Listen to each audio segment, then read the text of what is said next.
Hello student, I am Jyoti Jha. Welcome to NCERT the mind.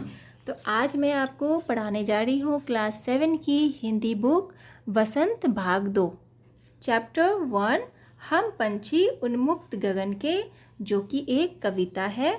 आज वो मैं आपको पढ़ाऊँगी।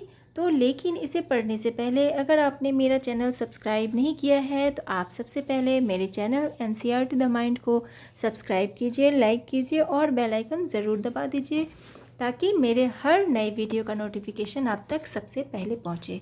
तो चलिए बच्चों, अब पढ़ना शुरू करते हैं। हम पंछी उन्मुक्त गगन के पिंजरबद्ध न गा पाएंगे, कनक तीलियों से टकराकर पुलकित पंख टूट जाएंगे। हम बहता जल पीने वाले मर जाएंगे भूखे प्यासे, कहीं भली है कटुक निबोड़ी कनक कटोरी की मैदा से।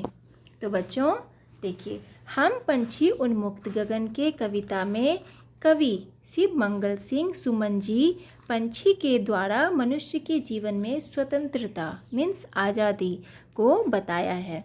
इस कविता में पंछी अपने मन के भाव, अपना दुख दर्द का वर्णन करते हुए कहते हैं कि हम पंछी खुले आसमान में उड़ने वाले हैं। हम अपना गाना इस पिंजरे में नहीं गा पाएंगे। पिंजरा भले ही सोने का बना हुआ क्यों ना हो, हमारे आकाश में उड़ने वाले पंख इस पिंजरे से टकराकर टूट जाएंगे। हम बहता हुआ पानी, कहने का मतलब है कि नदियों का पानी पीने वाले हैं। हमारे लिए सोने की कटोरी में रखी हुई मैदा से कहीं ज़्यादा अच्छी है नीम की कड़वी निबोड़ी।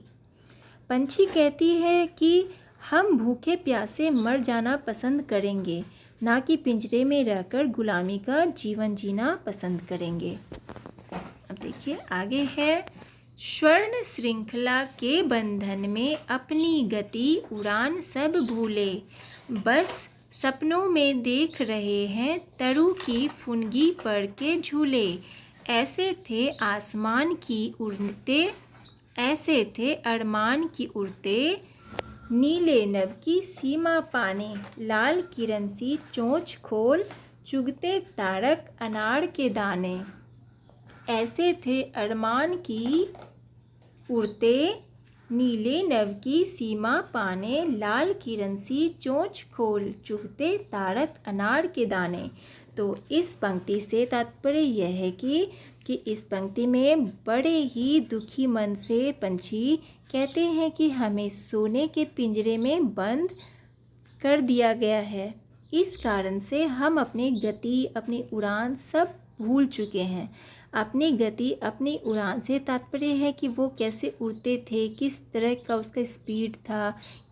वो सपने में देखते हैं कि पेड़ों की ऊंची ऊंची डालियों में हम झूल रहे हैं। पिंजरों की कैद में आने से पहले हम सोचते थे कि नीले आसमान की सीमा को नाप लेंगे। अपनी सूरज की जैसी लाल चोंच से तारों को जो अनार के दाने जैसे दिखते हैं उन्हें चुग लेते। यह सब सिर्फ एक कल्पना है क्योंकि हम पिंजरों के बंधन में कैद हैं। होती सीमाहीन क्षितिज से इन पंखों की होड़ा होड़ी, या तो क्षितिज मिलन बन जाता या तंती सांसों की डोरी।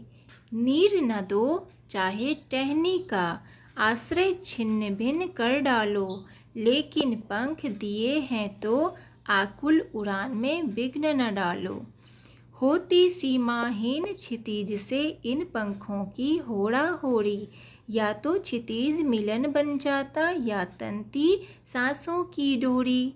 नीर न दो चाहे टहनी दो, टहनी का आश्रय छिन्न भिन्न कर डालो, लेकिन पंख दिए हैं तो आकुल उड़ान में विघ्न न डालो। तो देखिए इस पंक्ति में क्या कहा जा रहा है। तो इस पंक्ति में पंछी कहते हैं कि यदि हम आज़ाद होते तो सीमाहीन आकाश की सीमा को पार कर लेते। हमारे पंखों की उड़ान से आकाश की क्षितिज की प्रतिस्पर्धा होती। तो देखिए क्षितिज का मतलब होता है कि वह स्थान जहाँ पृथ्वी और आकाश मिलते दिखाई देते हैं।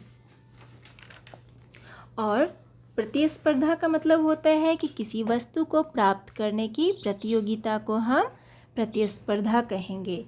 तो इस प्रतिस्पर्धा में हम आकाश की ऊंचाइयों को माप पाते या हमारे प्राण पखेरु उड़ जाते। पंछी कहते हैं कि हमें भले ही रहने का स्थान ना दो, हमारे घोंसलों को भी नष्ट कर डालो, किंतु हम पंछी हैं, उड़ना ही हमारा काम है, उड़ने में ही हमें अच्छा लगता है। अतः हमारे नागरिक अधिकार अर्थात उड़ने में बंधन मत बांधो।